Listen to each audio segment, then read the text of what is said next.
906 Outdoors is brought to you in part by Cooking Wild Seasonings. It's September in the UP. There's so much going on, I don't know which way to turn. We'll take a look at what it takes to get into the sport of goose hunting. It's all about being in the right spot. That's the 90% of it, is being in the right spot. Also some tips to make sure you're ready for archery season and a look at monarchs. 9 million acres of forest, 1,700 miles of continuous shoreline, 4,300 lakes, 12,000 miles of streams, more than 300 waterfalls, 15 counties, 2 time zones, and 1 area code. Welcome to the Upper Peninsula. Welcome to 906 Outdoors.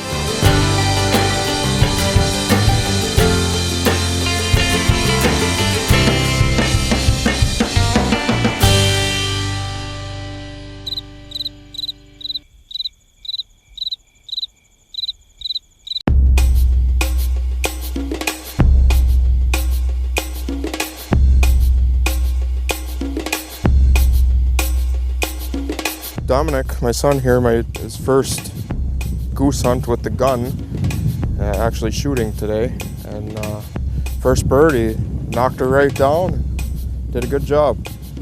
He's been coming with me for quite a few years now, and like I said, it's the first time shooting, so he did pretty good.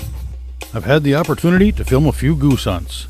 One thing they seem to have in common is that on each hunt someone mentions how addicting it is. I would have to agree. I've only filmed it so far, but I find myself wanting to line up more goose hunts. What does it take to get started? Do I need 100 decoys? What about calls? Where do I set up and why? On this hunt, that's what I set out to learn. It can be a gear intensive, but you shouldn't be intimidated by having a lot of gear. You don't need a lot of gear. Just need a couple decoys, a good spot. And the key with goose hunting, just like deer hunting and anything else, is scouting. Watch the birds, see where they're moving to. If you're hunting water or hunting a field, pattern them. Get an idea when they're moving, where they're moving to, and that's the spot you want to be.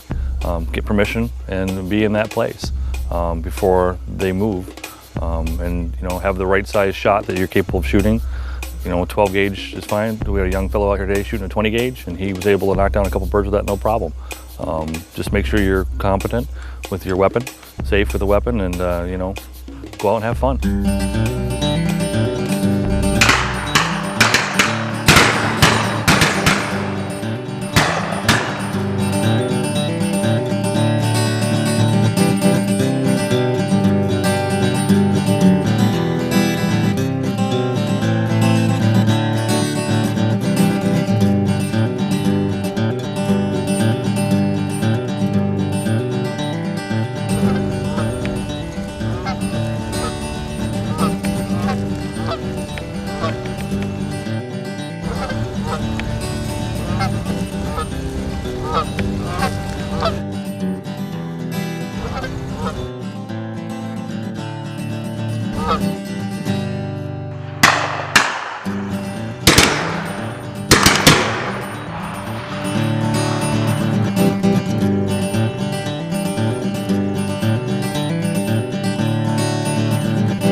It's nice to get out with family and friends and just enjoy being outdoors.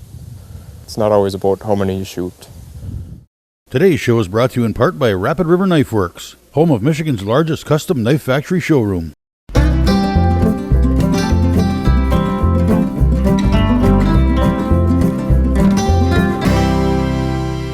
What typically geese do is they roost on water at night, and a lot of times they'll feed late in the evening, so you can scout in the afternoon. And where they are in the evening, a lot of times they'll be in that spot in the morning, especially if they're in fields. And they're coming to the field to feed, especially the cereal fields or small grain fields. They're coming looking for the spent grain is what they're doing. Occasionally, earlier in the year, you'll get them in green fields, alfalfa fields, things like that. But a lot of times as the fall goes on, they start hitting the oat fields, the wheat fields, and the barley fields. And then late when the corn comes off is when they start really using the picked cornfields. There's a lot of cover in cornfields. It's a lot easier to hunt. You don't need to have blinds and all that stuff. A lot of times if the corn's standing, you can hide in the corn.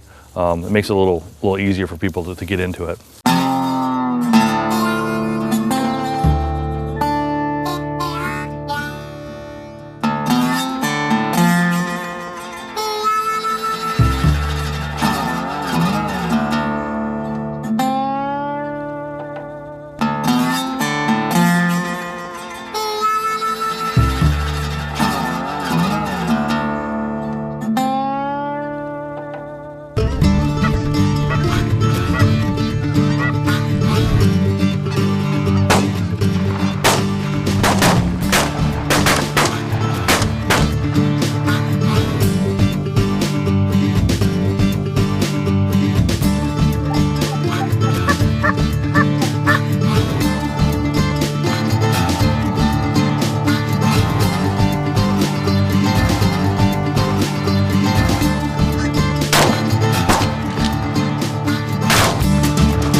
Shoot.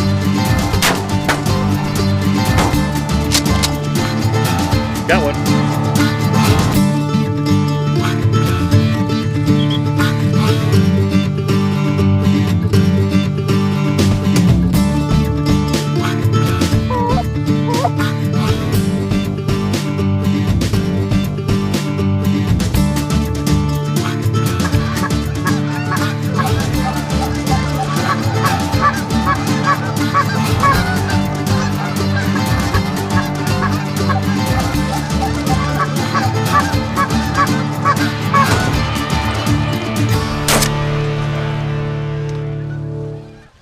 You know, I like to use a flag a lot. The movement, that's the flag we were waving around in the field.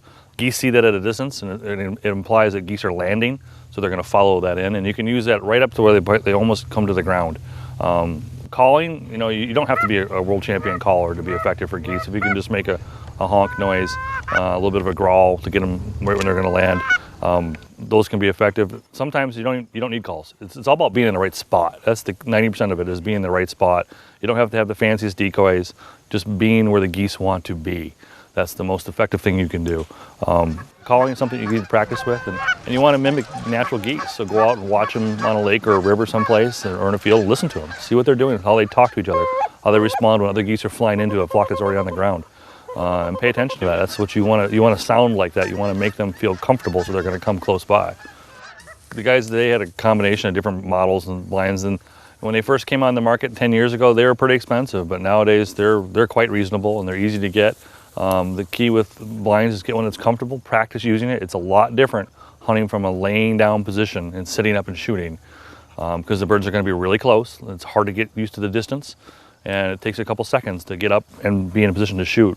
So it's good to practice that way. You know, don't just be practicing from a standing position like you would at a skeet range. It's something you need to get well versed with, and how to do it safely with the weapon, because I've seen people accidentally discharge a gun in a blind like that, and it could be dangerous. So you got to be careful with it. Well, you have to use non-toxic shot when you're hunting waterfowl anywhere in North America. So you know that could be steel shot, it can be the tungsten iron, it can be the bismuth, all the fancy shots. Generally for geese, most people are shooting BB, triple BB, something in that range, or ones. You can shoot them with twos too, especially if you're shooting ducks at the same time. With a 20 gauge, it's hard to get the larger size shot. So typically twos, if most people are shooting twos with a 20 gauge. And in that case, you know, you don't have as much shot volume in the shell because it's smaller. Plus, you don't have as much distance with it, so you got to watch your range. And that's probably one of the most key things people do, is they struggle with trying to get used to what's range. And when you put out your decoys or whatever, you use your decoys as a gauge of how far you can shoot. You don't want to shoot past 30, 35 yards. Any more than that, and you're more likely to wound a bird and lose it than you are to have a killing shot on a bird. This year, you know, we had the early season was September 1st through the 10th. And then our regular season runs for from September 11th all the way till December. And we try to maximize the amount of days that we have where we have geese. So we run back to back. So we have a very, very long liberal season in Michigan this year for geese. Hunters seem to be very happy with that. The guys I've talked to, run into, are very satisfied with it. And our duck season starts September 27th and runs for 60 days, 6 birds a day. And this year, the major change for duck season will be you're allowed to shoot 2 hen mallards. We're allowed 4 mallards in the bag out of 6, but in the past, Michigan's always been very conservative about mallard hen harvest. This year we're allowing 2. We've had some research that was recently concluded that showed that we can't stockpile them, and harvesting is not adding to the mallard decline. What drives mallard populations more than else in the Great Lakes Basin is water levels. And as we see the Great Lakes water levels return to a more normal or higher level than they have been the last decade, we expect to see mallard populations respond accordingly and actually increase.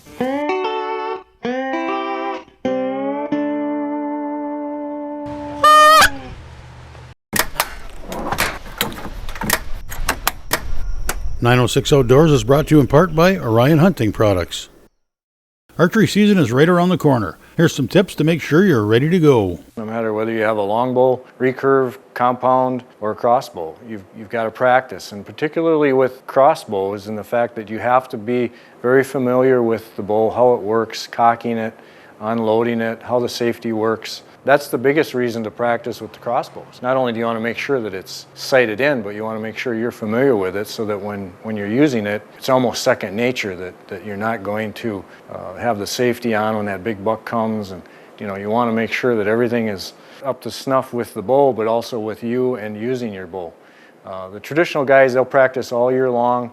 A lot of compound guys shoot all year long, but if you don't, make sure you get out, practice, make sure everything's flying right.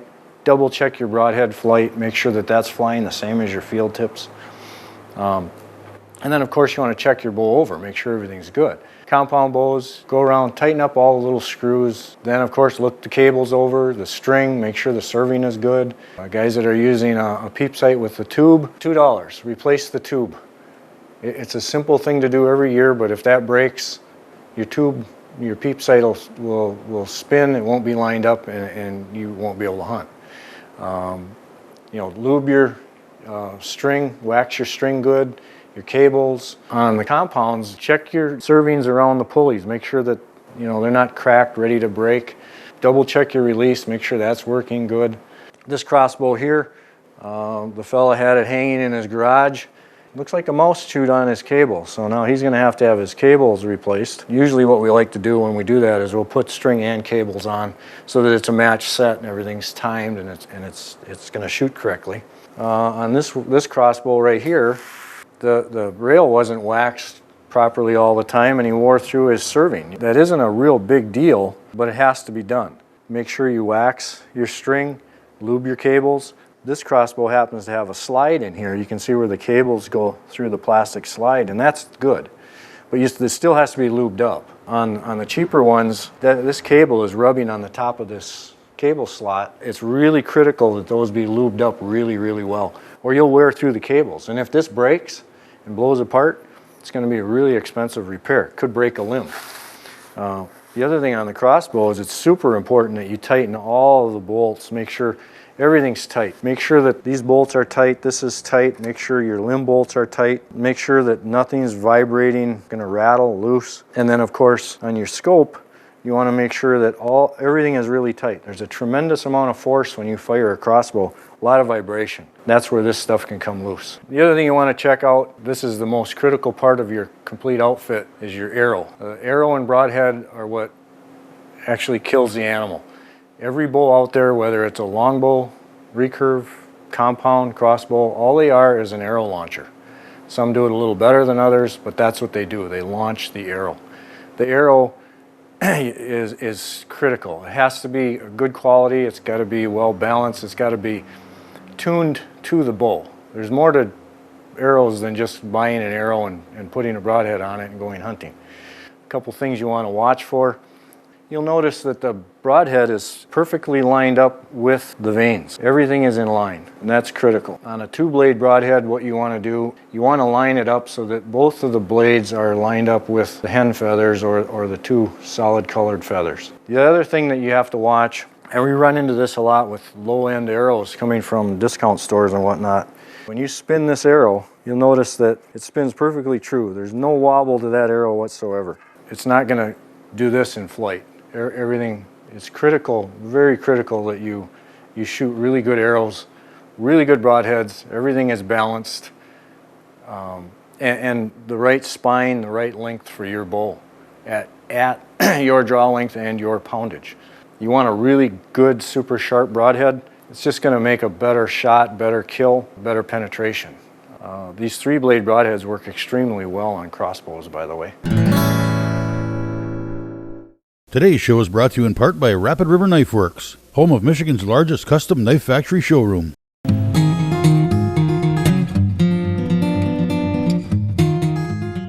They come from all over the UP and gather on Peninsula Point at the end of the Stonington Peninsula, waiting for just the right wind to help carry them over the lake on the first leg of their journey to Mexico. Well, the Monarchs are here because this is a migration route, an ancient migration route where Stonington is a dropping off point. Peninsula Point on the end of the Stonington Peninsula has been a place that monarchs have come for many years.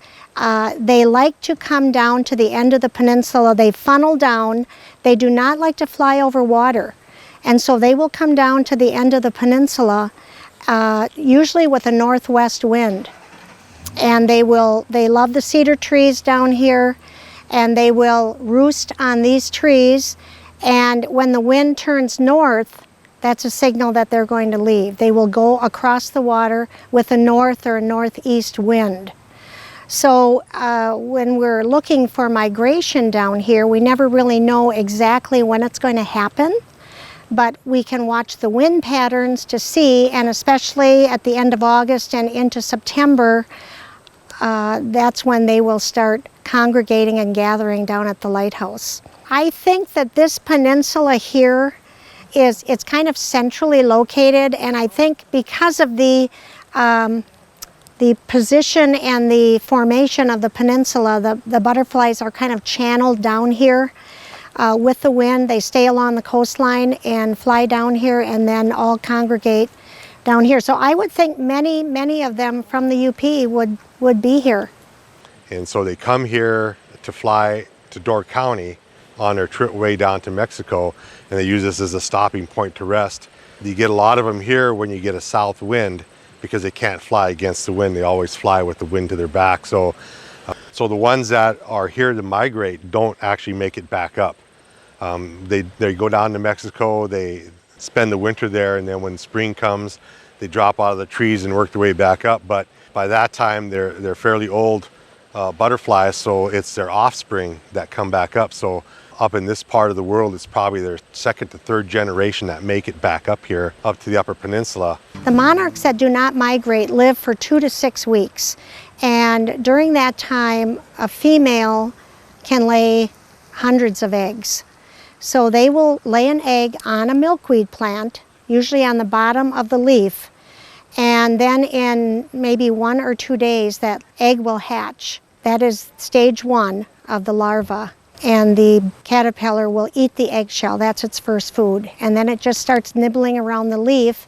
And then it goes to a stage 2, which has stripes. And it will shed its skin at various times during its lifetime. And then it goes to a stage 3, the antenna starts showing. And then a stage 4. And then the stage 5 is the last one. And by that time, it's getting to be, the antennae are long and curved, and it's a big fat caterpillar. And then it will start looking for a place to make the chrysalis. Once it finds a place, it makes a little silk button at the end of it, and it attaches itself to a twig or to the bottom of a leaf or something, and it will go into a J. And from the J then, the skin will break at the bottom and it will form the chrysalis.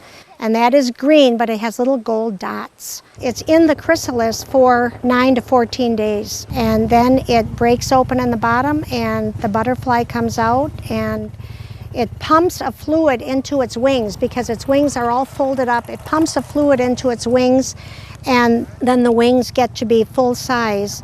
And after it dries, 3 or 4 hours, it'll be ready to take off. That takes about 1 month from the laying of the egg to the butterfly coming out of the chrysalis. The larvae only eat milkweed plants. That is their only food. And there is something in the milkweed plant that will, if a bird, for instance, would eat a monarch, it would make them sick.